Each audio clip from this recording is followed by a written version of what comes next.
We were promised Christmas in July. We thought we'd have Kaprizov and Rossi wrapped up by now. And what's the biggest news, Joe? We got Jack Johnson on a PTO. The big blue line sign, and everyone's waiting to hear about. Yeah, like, obviously he's a household name. People know who he is, right, from his times and handful of teams, including Colorado, obviously Columbus days. Seems to have been slowing down the last couple of years, at least the numbers wise, or the analytics would tell you that. But it is an interesting dynamic here because of the Jonas Brodin injury, and expected to miss the first little part of the season. I don't think it'll be anything more than like a week or two, so not a long-term thing. But they still have on their left side, right now you have Middleton and Bouillon basically, right? Without Brodin there, so Declan Chisholm was traded. John Merrill has not been re-signed as of yet, so this provides some depth on the left side. An NHL veteran player, cup winner, a guy who could maybe for a small period, assuming he makes the team, fill in there until Brodin's back, or provide insurance in case, let's say, Carson Lambos is not ready or they don't feel comfortable with him, or maybe it's better to have a guy like him in a seventh role, a 7D role, versus having Carson Lambos in a 7D role, or a Juracek or whomever. So I think it would not shock me if he somehow, makes the team out of camp.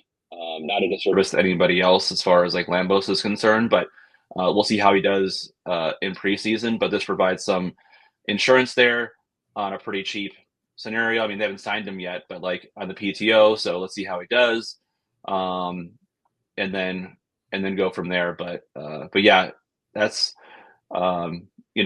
you always kind of wondered, like, maybe they have gotten John Merrill on a short-term deal, could have gotten him back on a 1 year at 800 or whatever like that if he's not been signed yet. That was a question to me, like, oh, you have a guy who's familiar with the team, blah, blah, blah. If you want a guy for that situation, maybe re-sign him. I don't think he's been signed yet as of this recording. But yeah, Jack Johnson, PTO, will be someone to watch in camp. And, you have a lot of young guys there on the left side. Even though we know Zeev will all but certainly have a spot on the blue line there, depending on where he starts. But having a guy like that who most likely isn't having a problem being in a reserve role or 7 role helps versus bearing a young kid who's still dreaming of playing in the NHL in that situation. So we'll see. Yeah, you hit on the two biggest concerns from the fans. One, people, this is not an indictment on Zeev Bouillon. Jack Johnson will not be the reason that Zeev Bouillon doesn't get into the lineup. But also the John Merrill factor, right? Because a lot of people are wondering, like, okay, why are you going to bring in Jack Johnson when you could just keep a familiar face like John Merrill? Is it due in a lot of part, do you think, to the uncertainty around the extent of Brodin's injury? And they're like, well, we don't know if we're going to need either of these guys. So let's get someone in on a PTO that we can kind of evaluate and just see what happens, because the reality is Merrill's not going to sign a PTO with the team that he was just with, right?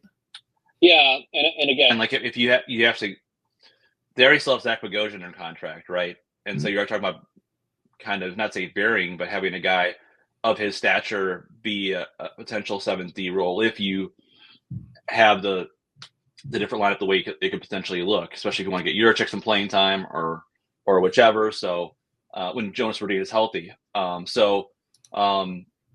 it's hard to. Those guys probably want to have like a one way kind of guaranteed. I mean, even if it's $800,000-$900,000, it's still something.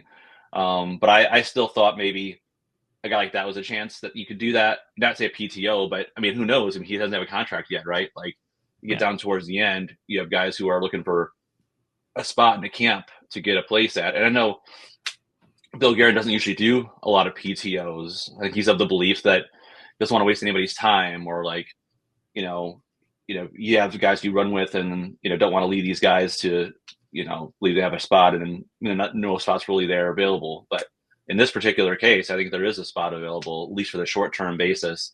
And I thought they were going to sign another defenseman, but I didn't think it would be a PTO. But this could just be the PTO that leads to a short 1 year signing And then they hope, obviously, that Brodeen is back. But we all know how it went last year with injuries on the blue line. So, it won't just be Brodeen out the first week or so. Could be injuries the course of the season. It'll be good to have somebody that can plug in there if nobody else is kind of for sure NHL ready at the AHL level. I mean, Lambos, I think, is that guy. But that's where I'm at with it.